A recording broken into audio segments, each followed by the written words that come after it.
Hey, welcome back to the Super Free Podcast. I'm so happy to be back. I don't know if you've noticed, but it's been almost a year since my last episode, and I'm going to talk about that.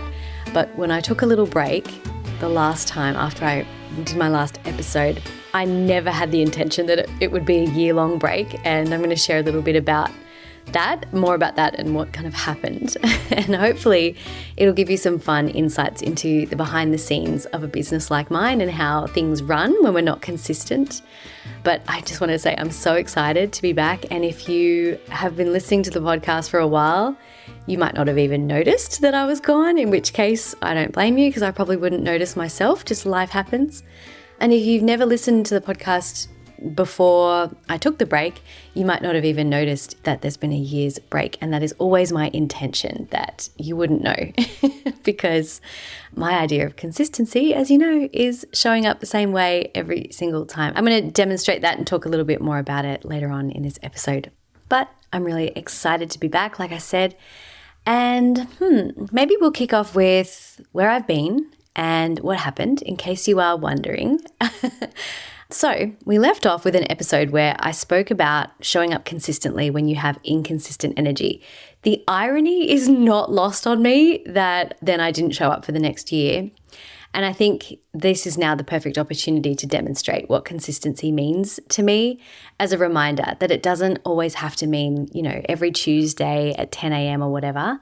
And like I said, you might be listening to this episode now as it's been released, in which case, hey, I'm thrilled to be back. I love making these podcasts.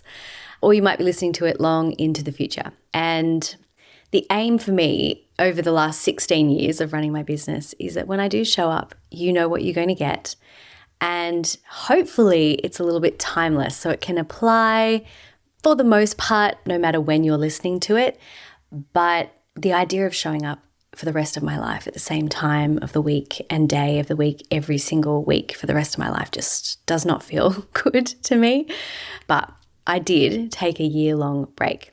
Now, like I said, it was never my intention for it to be this long. In fact, I think sometimes when people disappear off their podcast for this long, they never come back.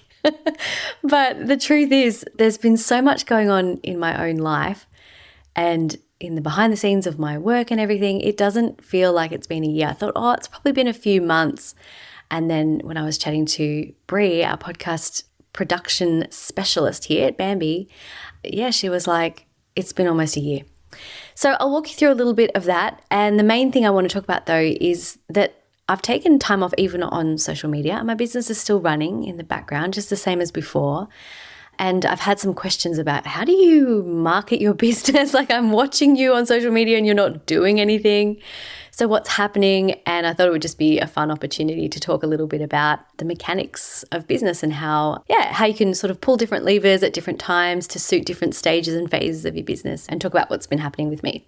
So come sort of April, May last year, I was about to go on a holiday. The last episode you heard from me, I was a little bit sick before that holiday. And I went to Paris. It was so awesome. And before I left, I realized when I got sick that I just needed to take that time completely off. And things kind of started happening in that time, and they just rolled on and they kept going. And I decided to commit to finishing them and being with what was, instead of kind of trying to show up and be consistent on the podcast, so that I could preserve the quality of what I was doing. So there were personal things that happened, and there were professional things that were happening in the back end of my work as well. And I'm not going to lie, I've been really holding off and a bit nervous about making this episode because with regard to the personal things that have been happening, I haven't really known how much to say. Like I really value my privacy, but I also really value vulnerability and sharing with you what's happening. And I've decided that it's not really appropriate for me to share everything for a couple of reasons. Some of it is just really personal and still really raw, but it's also not just mine to share. So that doesn't really feel appropriate in that way. And some of it, it's personal stuff, but you don't really need to know that in order for me to get the message across in the podcast. So if it's okay with you, I'm not really asking, but I'm going to keep the personal stuff personal and just say there were personal things going on, and that'll be that. And I really thank you for kind of just honoring that. I hope that this models in a way for you as well, that you don't have to share everything that's always kind of going on. But it's still important to acknowledge that when personal stuff happens, it can affect your personal and professional life. But I will talk about some of the professional things that were going on. So at the very same time as there were sort of layers of stuff going on personally, when this break kind of started, I realized that there were parts of my business that on the back end were not feeling as organized and professional and beautiful, to be honest, as the way the front end of my business runs. And my aim is always that the inside of my cupboards looks as nice as the outside, if you know what I mean. I don't always get it right, but I love the idea and the standard that the back end of my business is just as beautiful as the front end. And the truth of it was not looking that way whatsoever, and it just felt wrong. So I had some systems and some software and things that were just kind of outdated and processes that were feeling a little bit clunky. And before I took time off, I decided that I was going to set up this project that we would just change everything all at once and do a big sort of clear out. So that was already in place when the personal stuff sort of began. And that was okay. These things happen when you're the owner of a business. You know, you think a project's going to take 3 weeks and it ends up taking 3 months. And in this case, once we kind of opened Pandora's box, we realized that not only was the software clunky, it was actually not doing its job properly. And things were falling off the back end, and we had to end up not only swapping one piece of software, but pretty much all of our software. From there, we then had to change our systems and processes because the systems and processes weren't working, and it became this huge, big project. Am I happy that we found it? Yes. Am I happy that we did it? Absolutely. Was it difficult? Yeah, it was actually so difficult because a lot of it revolved around feeling like I wasn't able to launch anything or do very much without messing with the integrity of the quality, you know, of what I was going to be able to do, because some of this stuff needed to happen sort of before I was able to do that. And so it was a difficult kind of time to make choices. It was a difficult time to work out what to prioritize first, second, and third. It just sort of felt like everything was urgent. And on top of that, I had personal stuff going on.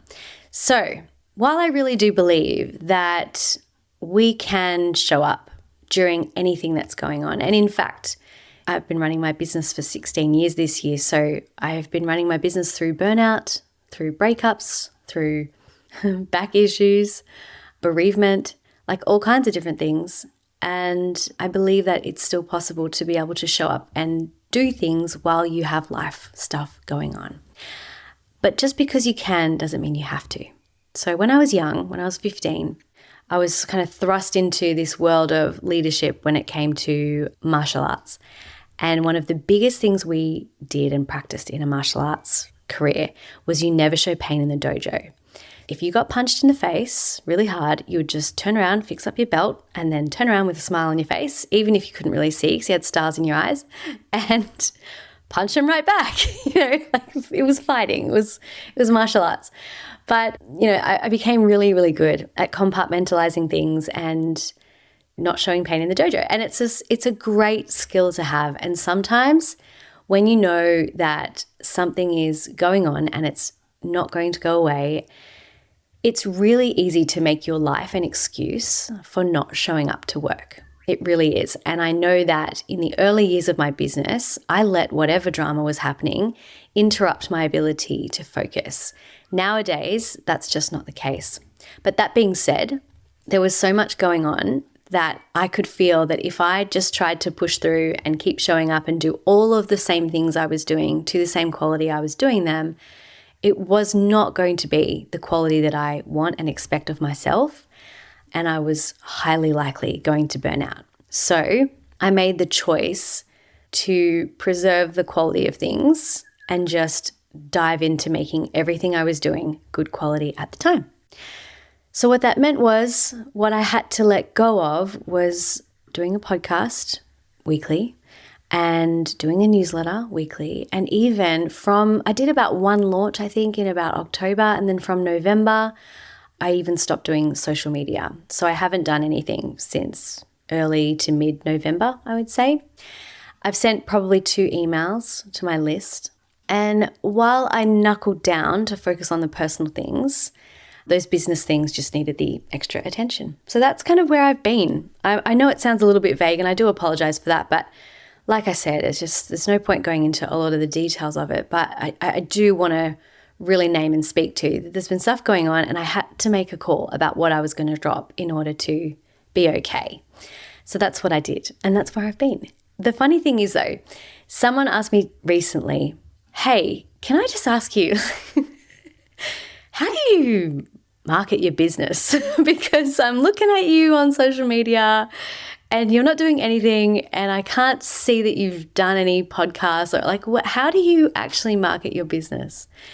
And I thought it would be fun to kind of speak to that today because, yeah, it is a bit of a weird time and I had to look at the big picture of my business and know which levers to pull so that I could still make money and do things and show up where I needed to without, trying to just push through and do more of everything, which I think can be our kind of MO when things get hard. You got to know what's going to make the difference. So it was a great question. And I thought, yeah, I'm going to speak to that on the podcast. So what's been happening in the back end of my business is there was just a whole lot of moving pieces and moving parts and more uncovering of things that were sort of clunky and not working and broken, which meant more work, more processes, more new team members, like all kinds of stuff, all kinds of stuff.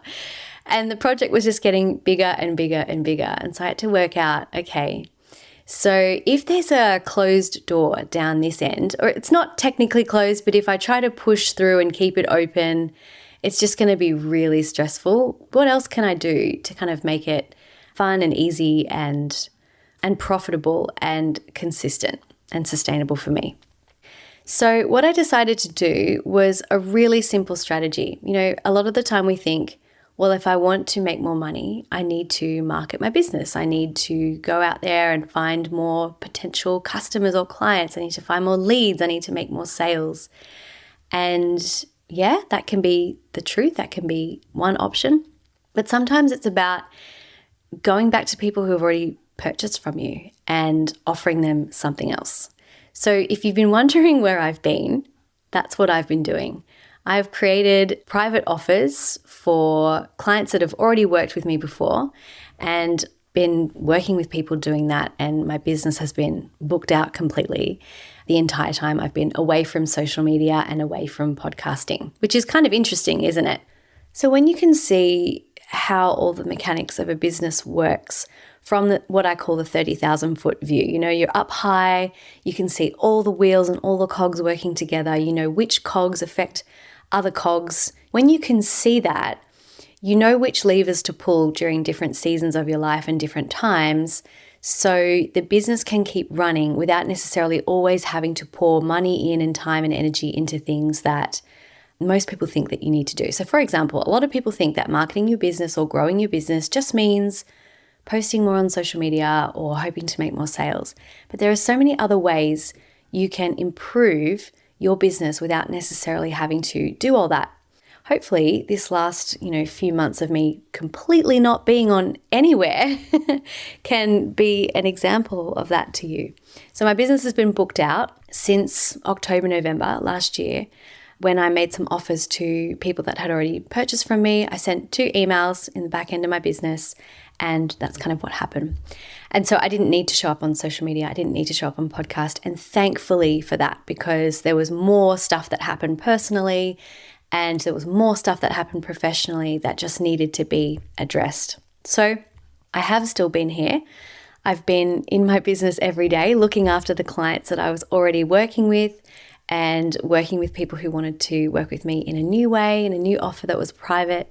And I love that so much, about understanding that I could do that during that season of my life without having to feel like I needed to show up on social media and do all of the other things. So that's where I've been. So I think what we're going to do from here on out is I will be coming back. I will be making podcasts. I don't foresee any time in the future that I won't be doing podcasts. My aim, I think, is going to be to do probably a season and then take a season off and just see how we go. Yeah, I'm really thrilled to be back.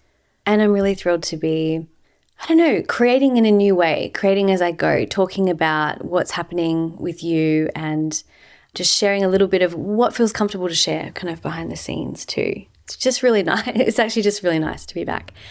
Maybe what I'll finish with is looking ahead and looking at where we can go together next and what I'm thinking and what's happening.